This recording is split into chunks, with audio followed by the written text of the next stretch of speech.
Hello दोस्तों, इस video में हम लोग सीखेंगे कि कोई कैरेक्टर एरे है, उस कैरेक्टर एरे के अंदर कितना स्ट्रिंग रखा हुआ है, उसका साइज को हम लोग फाइंड करेंगे। और उस साइज को फाइंड करने के लिए हम लोग प्रीडिफाइन फंक्शन को यूज़ नहीं करेंगे, हम लोग खुद का लॉजिक लगा के स्ट्रिंग का साइज को पता करेंगे। तो चलिए हम लोग कोडिंग करना स्टार्ट करते हैं।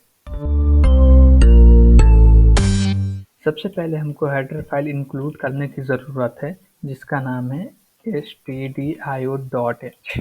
ओके, हमने इंक्लूड कर लिया हेडर फाइल। अब लिखेंगे मेन इंट मेन, इसके अंदर एक कैरेक्टर एरे बनाएंगे, जैसे CHR कैरेक्टर एरे बना लेते हैं ARR, और इसका साइज 20 रख लेते हैं। और इसके अंदर हम लोग एक स्ट्रिंग असाइन करते हैं जो कि है तासीन कोडर। ओके, अब इसका साइज को हमको फाइंड करने के लिए हमको एक लूप की ज़रूरत पड़ेगी, ठीक।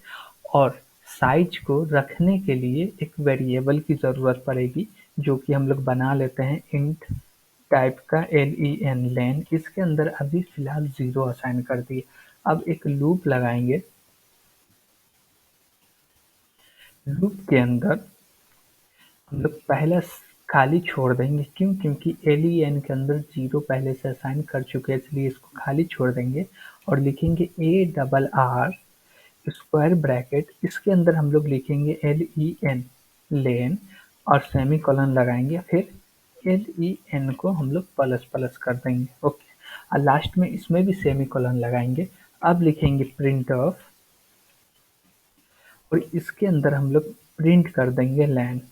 ओके, तो हम लोग लिख सकते हैं %d कॉमा len, वेरिएबल का नेम हो गया, लास्ट में रिटर्न 0।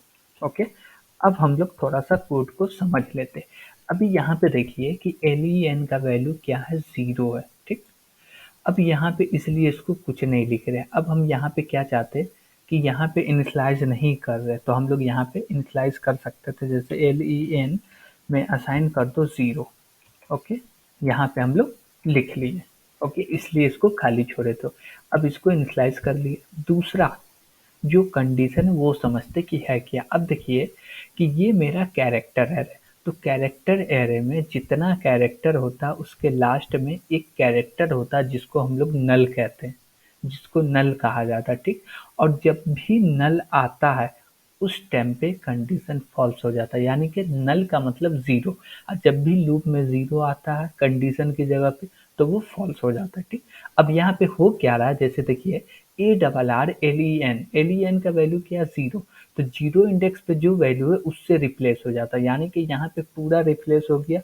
0 इंडेक्स पे क्या वैल्यू है, कैपिटल टी, तो कैपिटल टी से रिप्लेस हो गया, ठीक। और कैपिटल टी का कुछ आस्की कोड है, वो आस्की कोड की वजह से ये कंडीशन ट्रू हो रहा। और जैसे ये कंडीशन ट्रू हुआ और चेक किया ब्लॉक में, तो ब्लॉक है नहीं। कैसे पता चला कि इसमें ब्लॉक नहीं है, क्योंकि यहाँ पे सेमीकोलन लगा हुआ था, ये ब्लॉक है नहीं। फिर len को प्लस प्लस कर दिया, और जैसे वो प्लस प्लस किया तब len का वैल्यू 1 हो गया। अब यहाँ पे 1 हो गया, ठीक। तो 1 की जगह पे स्मॉल a है, तो फिर यहाँ पे पूरे रिप्लेस हो गया किससे, स्मॉल a से, जिसका ASCII कोड है 97, यानी कि अभी भी कंडीशन ट्रू है। यहाँ पे जब 0 आएगा तभी कंडीशन फॉल्स होगा। ओके, तो इसी प्रकार से ये रन हो रहा, चल रहा, ये प्लस प्लस होते रहा, हो रहा। एक टाइम पे यहाँ पे नल आ जाएगा, जैसे ही नल आएगा कंडीशन फॉल्स हो जाएगा। और जब नल आएगा उस वक्त len जो वेरिएबल है उसका वैल्यू क्या हो जाएगा, जितने इसके अंदर कैरेक्टर है उतना इसका वैल्यू हो जाएगा, और वही मेरा लेंथ हो गया। और यहाँ पे हम लोग प्रिंट कर दिए लेंथ को। अब इसको हम लोग रन करके भी देख लेते हैं। अब जैसे यहाँ पे लेंथ 10 आ रहा, अब हम लोग काउंट भी कर देते, 1 2 3 4 5 6 7 8 9 10। 10 कैरेक्टर का स्ट्रिंग है, तो यहाँ पे लेंथ भी 10 आ गया। अब जैसे मान लीजिए कि इसमें कुछ चेंज करते, चेंज क्या करते कि 10 कैरेक्टर का अब ओनली 5 कैरेक्टर का कर दिए। ओके, कोडर हटा दिए, अब इसको रन कर रहे हैं, तो अब इसका लेंथ कितना आ रहा, 5 आ रहा। Got it. तो आज के लिए इतना ही। Thank you.